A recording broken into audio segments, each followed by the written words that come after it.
Good morning everybody. आज हम अर्थशास्त्र सामान्य ज्ञान से कुछ ऑब्जेक्टिव क्वेश्चन लेकर आए हैं जो आपके एग्जाम के लिए बहुत नेसेसरी है। वीडियो को पूरा देखें। चैनल में नहीं होंगे तो चैनल को सब्सक्राइब, लाइक, कमेंट और दोस्तों को शेयर जरूर करें ताकि आपके दोस्त तक ये वीडियो पहुंच सके और चैनल को सब्सक्राइब करना ना भूलें। चलिए क्वेश्चन की शुरुआत करते हैं। पहला क्वेश्चन को देखते हैं। पहला क्वेश्चन क्या पूछा गया है? पहला क्वेश्चन पूछा गया, भारत में सबसे संपत्ति वाला राज्य कौन है? तो भारत में सबसे संपत्ति वाला राज्य, चार ऑप्शन दिया गया है, तमिलनाडु, महाराष्ट्र, केरला, कर्नाटका। ध्यान दीजिए, तो भारत में सबसे संपत्ति वाला जो राज्य है वो महाराष्ट्र है। क्या है दोस्तों? महाराष्ट्र। ऑप्शन नंबर आपका बी राइट आंसर होगा। ठीक है, महाराष्ट्र आपका भारत का सबसे संपत्ति वाला राज्य है। चलिए अगला क्वेश्चन को देखते हैं। अगला क्वेश्चन में क्या पूछा गया है? अगला क्वेश्चन में पूछा गया, भारत का कितना प्रतिशत आबादी कृषि उद्योग पर निर्भर है? कृषि उद्योग, भारत का कितना प्रतिशत पॉपुलेशन है जो आपका कृषि उद्योग पर निर्भर है? ठीक है, अब ऑप्शन हम देखते हैं क्या दिया गया। देखिए, 60%, 70%, 58%, 58.9% या अन्य है। ठीक है, तो इसका राइट आंसर क्या हो जाएगा? 58.9% इसका राइट आंसर होगा। ठीक है, option number C will be right answer. ठीक है, चलिए क्वेश्चन नंबर 3 को देखते हैं। 3 में क्या पूछा गया है? 3 में पूछा गया, राष्ट्रीय पदार्थ से सकल लाभ में कितना प्रतिशत कृषि उद्योग का योगदान है? तो 17.5% दिया गया है, 17.9% दिया गया है, 20% दिया गया, अन्य दिया गया है। ठीक है, इसका राइट आंसर क्या होगा दोस्तों? इसका राइट आंसर हो जाएगा 17.5% इसका राइट आंसर होगा। ठीक है, option number A will be right answer. ठीक है, चलिए चौथा क्वेश्चन को देखते हैं। चौथा क्वेश्चन में क्या पूछा गया है? जीडीपी के आधार पर भारत का स्थान है। तो जीडी के आधार पर भारत का स्थान 5, 3, 7, 13। आप जानते हैं कि जीडीपी के आधार पर जो भारत का स्थान है वो 7वां में है। कितने नंबर पर आता है दोस्तों? 7वां नंबर पर। ठीक है, ऑप्शन नंबर सी आपका राइट आंसर होगा। चलिए, पीपीपी यानी परचेजिंग पावर पैरिटी के आधार पर भारत का स्थान है चौथा, 9वां, 7वां या तीसरा में।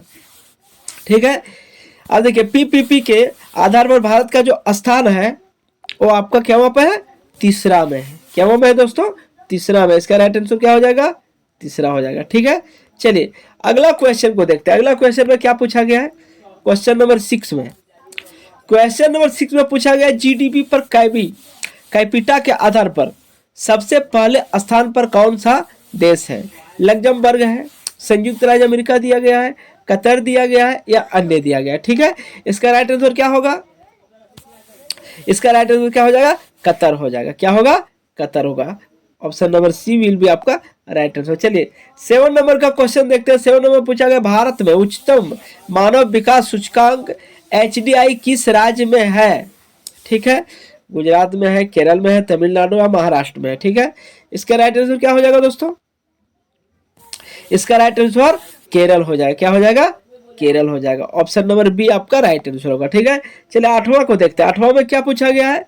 8वां में पूछा गया, निम्नलिखित में से देश में मिश्रित अर्थव्यवस्था है? अमेरिका, भारत, चीन या रूस। ठीक है, मिश्रित अर्थव्यवस्था जो है वो भारत का है। किसका है दोस्तों? भारत का है। ठीक है, ऑप्शन नंबर आपका बी राइट आंसर होगा। ठीक है, option number B will be right answer. चलिए 9वां को देखते हैं। 9वां में क्या पूछा गया है? आर्थिक क्रियाओं का उद्देश्य होता है दोनों, जीविकोपार्जन, मनोरंजन, ए बी दोनों, इनमें से कोई नहीं। ठीक है, तो जीविकोपार्जन होगा। इसका राइट आंसर क्या होगा? जीविकोपार्जन होगा। ठीक है, ऑप्शन नंबर ए आपका राइट आंसर होगा। ठीक है, चलिए वीडियो को स्किप ना करें, पूरा देखें। 10वां नंबर का क्वेश्चन को देखते हैं। 10वां नंबर क्वेश्चन में पूछा गया, जनसंख्या वृद्धि से आर्थिक विकास की गति सामान्य रहती है, तीव्र हो जाती है, मंद हो जाती है या कुछ भी नहीं होता है। देखिए, जनसंख्या वृद्धि से आर्थिक विकास की जो गति होती है वो मंद हो जाती है, क्योंकि बढ़ती जनसंख्या, आप जान रहे हैं ना, बढ़ती जनसंख्या से हमें नुकसान होता है, ठीक है। इसलिए जनसंख्या वृद्धि से आर्थिक विकास जो होता है वो क्या हो जाती है, मंद हो जाती है। क्या होती है, मंद हो जाती है। ऑप्शन नंबर आपका सी आपका राइट आंसर होगा, ठीक है। चलिए 11वां नंबर का क्वेश्चन को देखते हैं। 11 नंबर में क्या पूछा गया है, आर्थिक विकास की व्याख्या के विभिन्न आधार कौन कौन है। सकल राष्ट्रीय उत्पाद है, प्रति व्यक्ति आय है, आर्थिक कल्याण का आधार है, या इनमें से कोई नहीं है, ठीक है।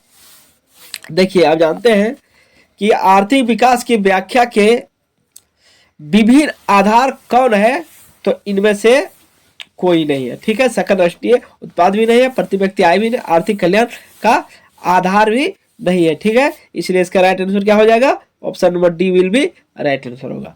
चलिए अगला क्वेश्चन को देखते हैं। अगला क्वेश्चन में क्या पूछा गया है, मानव विकास सूचकांक में भारत का क्या स्थान है। 126वां, 127वां, 129वां, 128वां। ध्यान दीजिए, मानव विकास सूचकांक में भारत का क्या स्थान है। तो भारत का आप जानते हैं कि इसमें भारत का 126वां स्थान है।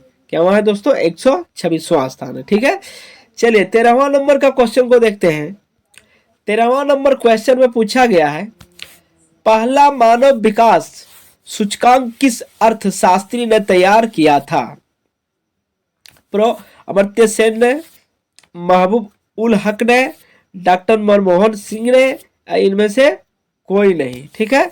तो इसका राइट आंसर क्या होगा दोस्तों, इसका जो राइट आंसर होगा वो ऑप्शन नंबर बी होगा, महबूब उल हक ने, ठीक है। किसने, महबूब उल हक ने। चलिए 14वां नंबर का क्वेश्चन को देखते हैं। 14वां नंबर क्वेश्चन में क्या कहा गया है, निम्नलिखित में प्राथमिक क्षेत्र किसे कहा जाता है, ठीक है। प्राथमिक क्षेत्र जो है वो किसे कहा जाता है, तो प्राथमिक क्षेत्र कृषि को कहा जाता है, या सेवा क्षेत्र को कहा जाता है, औद्योगिक क्षेत्र को कहा जाता है, इनमें से कोई नहीं।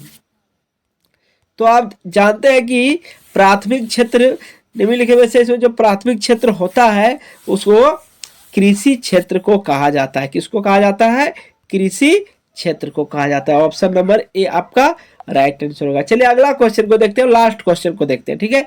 लास्ट क्वेश्चन में क्या पूछा गया है, शिक्षक द्वारा अपने पुत्र को पढ़ाना कौन सी क्रिया है। शिक्षक द्वारा अपने पुत्र को पढ़ाना कौन सी क्रिया है, अनार्थिक, आर्थिक, दोनों ही, इनमें से कोई नहीं। देखिए, शिक्षक द्वारा अपने पुत्र को पढ़ाना एक जो क्रिया है वो अनार्थिक भी है और आर्थिक भी है, ठीक है। ये दोनों है, इसलिए ऑप्शन नंबर सी आपका राइट आंसर होगा, ठीक है। इस तरह का वीडियो देखने के लिए हमारे चैनल को सब्सक्राइब जरूर करें और बेल आइकन को प्रेस कर दें। चलिए मिलते हैं अगले वीडियो में, तब तक के लिए धन्यवाद।